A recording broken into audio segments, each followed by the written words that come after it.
Hello, today I will start with 3 fascinating facts related to the topic, and at the end I will expand on them. First one, your body can't tell the difference between a real tiger and an imagined one. From the perspective of your nervous system, a mental threat can be as bad as physical one. Second one, high cortisol is actually a good thing if it is at the right time. And the third one, perception creates reality. What you actually see and feel with your senses is secondary to how nervous system is interpreting it. Now let's get to the main topic. Most people think that if they train, eat reasonably well, sleep enough and generally take care of themselves, the results should follow. You lose the fat, feel better, have reasonably good blood test results, have more energy. Sometimes that's exactly what happens, but sometimes it doesn't. You definitely know someone like this. Maybe it's even you. You exercise regularly, you watch your food, most of the time you try to eat properly, you know that protein matters, you limit processed food, you don't smoke, you hardly drink, and yet the belly fat doesn't move. You feel tired more often than you would like to admit, blood pressure slowly increases, morning glucose isn't what it used to be, and blood tests are showing elevated cortisol or insulin or triglycerides. And the natural reaction is always the same. People start to question themselves. They start to feel they're missing something, that there is some one detail that was not covered yet, and that detail is the source of this discrepancy.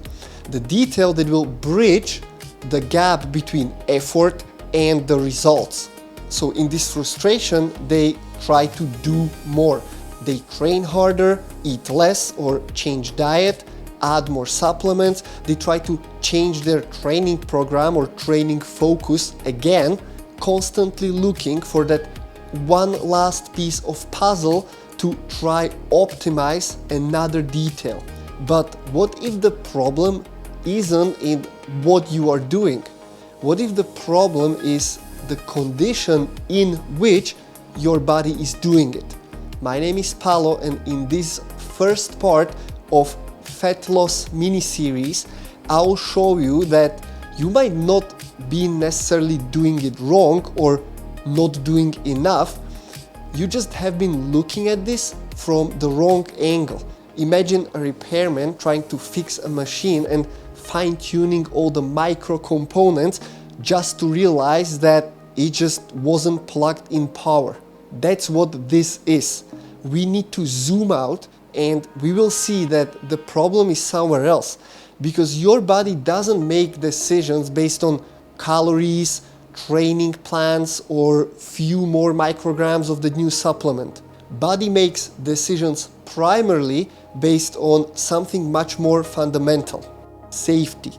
Before your body can think about building muscle, burning fat, repairing tissues, or improving overall health, its most important goal is to survive.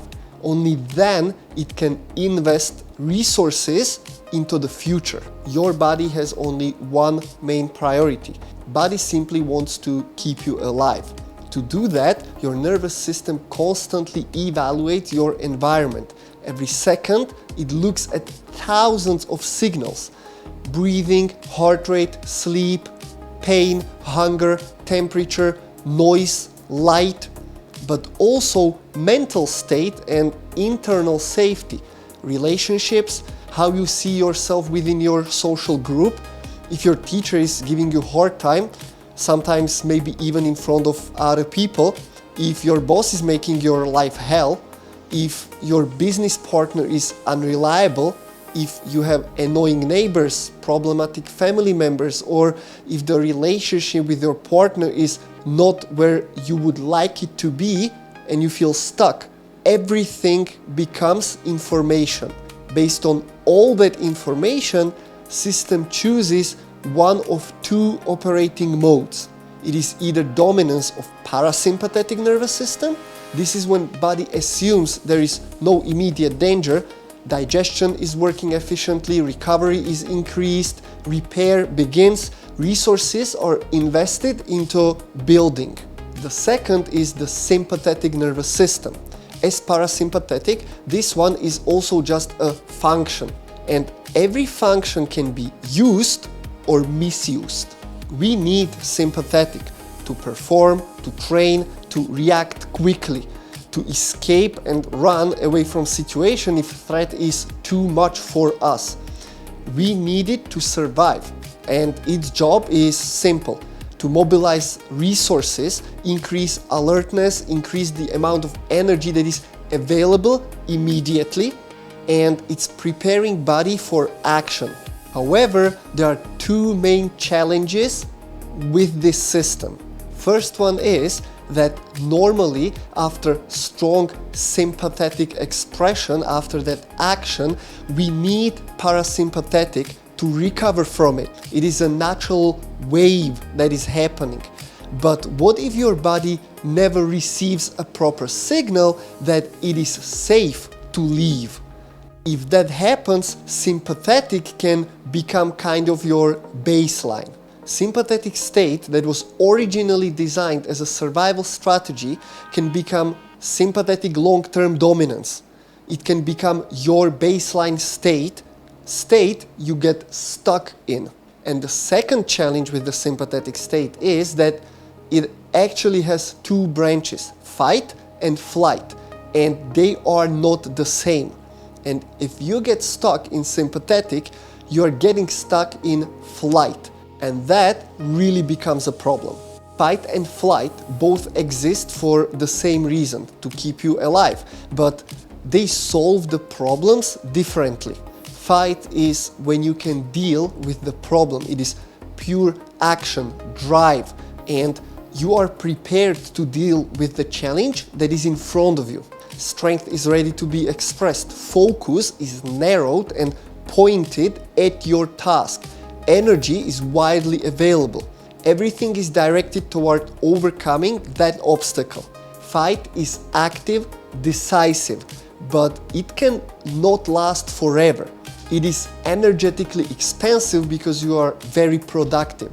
In the moment the challenge becomes overwhelming, you fall into flight. You are still mobilizing some resources and energy stores, but the purpose is different. You need to avoid the situation, create distance. You do not see the solution, only the problem, because you are extremely overwhelmed. Fight is being the hunter and flight is being the prey. In fight, you want to be there. In flight, you want to get away and remove yourself from the situation. In fight, you are doing your task, creating. In flight, you are enduring the task, just suffering through it. The important thing to understand is that neither of these states is bad. There are functions we need. If a car is about to hit you, you absolutely want your sympathetic nervous system to kick in. If your child is in danger, you cannot stay relaxed. You want every system in your body working at the maximum capacity. These systems are just a bit biologically incompatible with the modern environment. The problem is that in past, in evolution, when those systems were developed, every stressor was followed by physical expression. You needed to fight that animal or run away. Both were feasible solutions.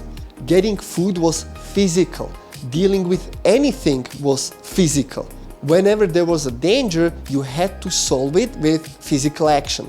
And when the sympathetic system, fight and flight, mobilized those resources for us, it served us very well. But life we live today rarely gives you something you can actually fight or run away from. You can't punch your mortgage, you can't outrun your inbox, you can't escape traffic or deadlines or financial pressure or difficult relationship. These stay in your system as perceived threats, day after day, week after week. So your nervous system keeps preparing for an action that never happens. And if there is no action, there is no expression, there is no leaving the sympathetic. That natural return in the wave where once you are high in sympathetic, you will express it and go back down to parasympathetic to recover, it's not there. On top of it, most of the time, as I said before, you don't stay in fight. There is no way you can hold that productive action long term. So you drop and you are stuck in flight. You want to escape, want to get away from it, but you can't. And eventually, many people even stop feeling stressed altogether. Not because the stress disappeared. Stress is there, but they adapted to living in it. It became their baseline. Have you ever experienced the feeling that when you look back to your previous year or quarter or even a few years back, or you're just about to come back to office after holiday, it feels impossible how much you were able to handle before, how overwhelming those times were or are, because you only can see that when you exit it, when you look from outside.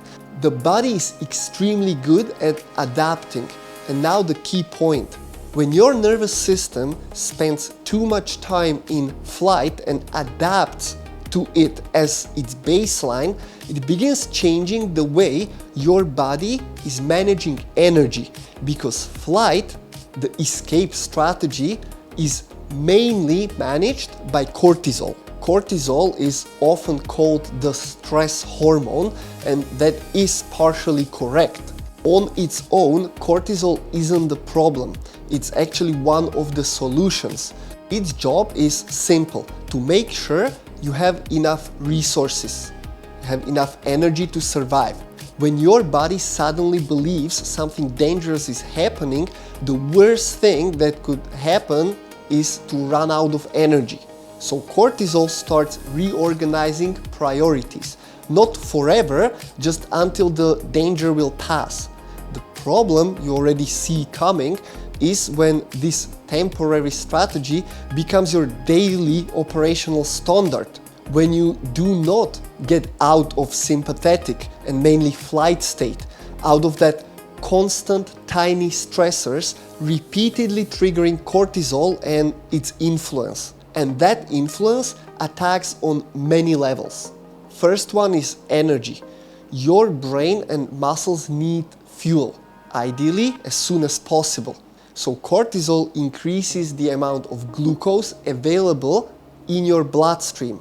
And that is useful if you are actually running or fighting. But if you are sitting at a desk, that extra energy is not going to be used. And over time, the tissues that are supposed to consume that glucose will become less responsive to insulin.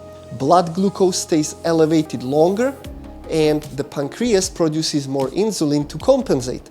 And eventually, people start seeing exactly that on the blood test. Higher fasting glucose, higher insulin, and that leads to insulin resistance and potentially diabetes.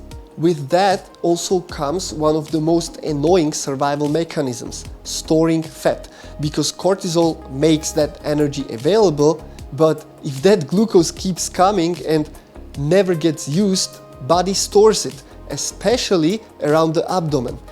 That is that cortisol belly fat. From a survival perspective, the location makes sense. It's a fast, easily accessible energy reserve. But reserve for what if you never actually use it? Another strong effect of cortisol is on muscle. Muscle is expensive tissue. Just maintaining it constantly consumes energy. When survival becomes the priority, building muscle is secondary. Protein synthesis slows down, recovery becomes less efficient. Even if you keep training hard, your body becomes less willing to invest resources into adaptation. You can argue that training is creating stress as well. Yes, it is true, but the main difference is that training itself is a physical expression, action, so it is very different. However, if for some other reasons people create too many flight state scenarios for themselves, even in the training, then training itself can act very counterproductive. If you genuinely hate every second of it, it is doing you more harm than good on the long term. Another problem with the cortisol affecting muscle on the long term is that muscle is the tissue that is able to get, absorb and process the glucose the best. So without the muscle, it's never going to be as efficient, and this is the vicious cycle. Another marker strongly affected by chronically dysregulated cortisol is blood pressure. If your body thinks danger is nearby, it wants blood reaching the brain and muscles efficiently. Remember, getting you ready for the action. Cortisol helps maintain higher blood pressure, which is super helpful during an actual emergency, but not as great if the emergency lasts chronically for years. Interaction of cortisol and immunity is very interesting, surprising, and fairly complex. Long story short, cortisol doesn't simply weaken immunity, it changes how it works. Initially, it helps regulate the inflammation. It is preventing the immune system from becoming too excessive, so it doesn't become unnecessarily too much. But over time, chronic elevation can make immune function less effective. It slows down recovery and healing becomes less efficient. Cortisol has massive impact on our digestion as well. It is actually one of the first systems that loses the priority, because digesting food costs energy, and if the nervous system believes you are escaping danger, it doesn't care about perfect nutrient absorption, it cares about surviving the next few minutes. That's why chronic stress is often coming hand in hand with digestive discomfort, bloating, changes in bowel movement, and now you can pick which one applies to you. It can be either poor appetite or the exact opposite, constant cravings. Probably the most frustrating effect of cortisol is impact on sleep. Logically, you need sleep to recover from stress, but stress makes quality sleep way harder to achieve, so you become trapped in the cycle. Poor recovery creates more stress creates poor recovery. When we list it like this, you can notice very interesting fact. It won't make you feel any better or give you a solution, that will come in a bit, but it is interesting. None of these changes are mistakes in the system. It all makes sense if your body believes you are living through an emergency. The problem is, most modern emergencies never actually truly end. Now it's obvious and clear that body doesn't need a new training program, another supplement, or another fat loss trick. We don't have cortisol blockers, and even if we would have, that's not really the feasible solution. What body really needs is to feel safe enough to stop just surviving. With that, here comes the practical part. If your nervous system is constantly preparing for survival, if you're stuck in flight, how do you convince it that survival is no longer the priority? How to get it back to parasympathetic flow state? The answer is fairly simple, but not easy. Every day, you are sending your nervous system thousands of signals. Your job is to make sure that most of them will not make your body freak out, but let it know that it really is safe. First signal is, not surprisingly, breathing. Breathe like you are safe. Your breathing is one of the very few systems you can consciously control. Breathing is two-way street. If something goes really wrong, or let's say it becomes intense, it speeds up without you doing it consciously. But same way, you consciously can create certain types of breathing to send signals to your nervous system. I have a full episode explaining exactly how to use breathing to influence your nervous system. You can tap here or find a link in the description. I will say only this much here. You need to control it, not let it control you. If you want to calm down, focus on long, slow exhales. Another signal is sleep. I also got a full episode breaking down sleep quality, quantity, and how to build a proper routine. I will emphasize here only one thing. Regularity of bedtime and wake up time is extremely critical. Sleep consistently. Every night of predictable, high quality sleep tells your brain, we survived another day. Irregular sleep, very short sleep, or constant sleep deprivation send the opposite message. Another one is nutrition, and you need to be very honest with yourself on this one. Many people unintentionally create stress by chronically undereating. Your body doesn't know that you are trying to lose those 7 kilos for bikini season. It simply notices that there is a lack of energy and it starts behaving accordingly. Another survival mechanism triggered. Fat loss should never feel like starvation. Good diet, good nutritional program is the one you can actually do and you can stick to. And that also applies to training and movement, and you should do both. Don't only train. Exercise is one of the best tools for regulating the nervous system, but only if proper recovery follows. Training should create adequate stress, not just stress, and not become your entire lifestyle. Sometimes the best thing you can do is not another workout, it's simply just going for a walk. Walking can be surprisingly effective at telling your nervous system that the emergency has ended. However, from the training perspective, walk does not replace a proper strength session, never. And you need both. Create a routine and stick to it. And that doesn't apply to training only. Create predictability. Brain loves patterns. Regular meal times, regular sleep, regular movement, regular exposure to daylight, to sun. Routine reduces uncertainty. And when you think about everything we said today, there is one common denominator for all the factors that create this chronic stress, chronic flight mode, and chronic cortisol elevation. And that's uncertainty. Not being able to predict what comes, what will happen, not being able to deal with the challenge in front of us, that is pretty much the definition of the flight state. So logically, to get out of it, we need to go the opposite way, trying to create as much certainty as possible. Of course, it's not possible to apply to all aspects. Surprise and uncertainty are the nature of life. But you need to create as much predictable behavior and certainty as you can. Get as much influence on aspects you can control. And that starts with controlling your responses to situation. Stoic philosophers came with this 2000 years back. Between situation and your reaction is a gap. Try to use the gap. Try to stop fighting every moment. Not every disagreement needs to become a battle, and not every inconvenience does even deserve your attention.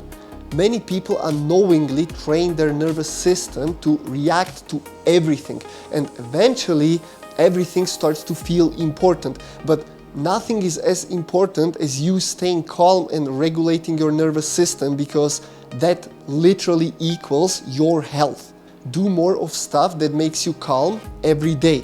5 quiet minutes, walk outside, sunlight, nice conversation, playing with your children, listening to music, reading, anything that repeatedly tells your nervous system there is more to it than just trying to survive.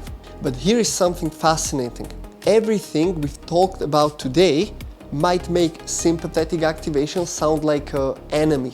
But for a fat loss, it is actually your best tool. You just need to use it right and utilize it correctly.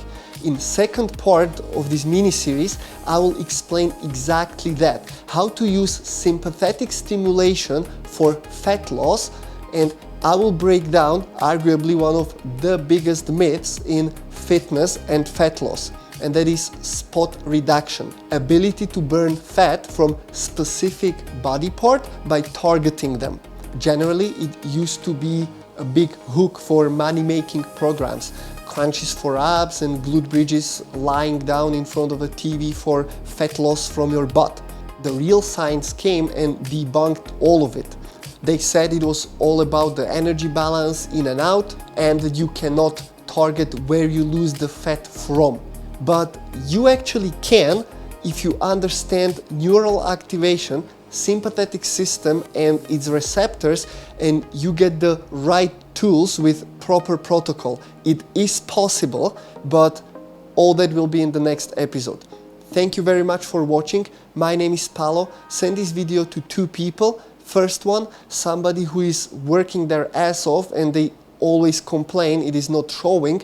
And second, somebody who is really stressed and can't even see it anymore. Now to our facts from the beginning. First one, your body can't tell the difference between a real tiger and the one that you just imagine in your head. From the perspective of your nervous system, a physical threat or unpaid bill, difficult conversation, or even replaying yesterday's argument that is not even there anymore in your head can activate many of the same stress pathways. Your body responds to perceived danger almost as much as to actual danger. Second one, high cortisol is actually good if it is at the right time.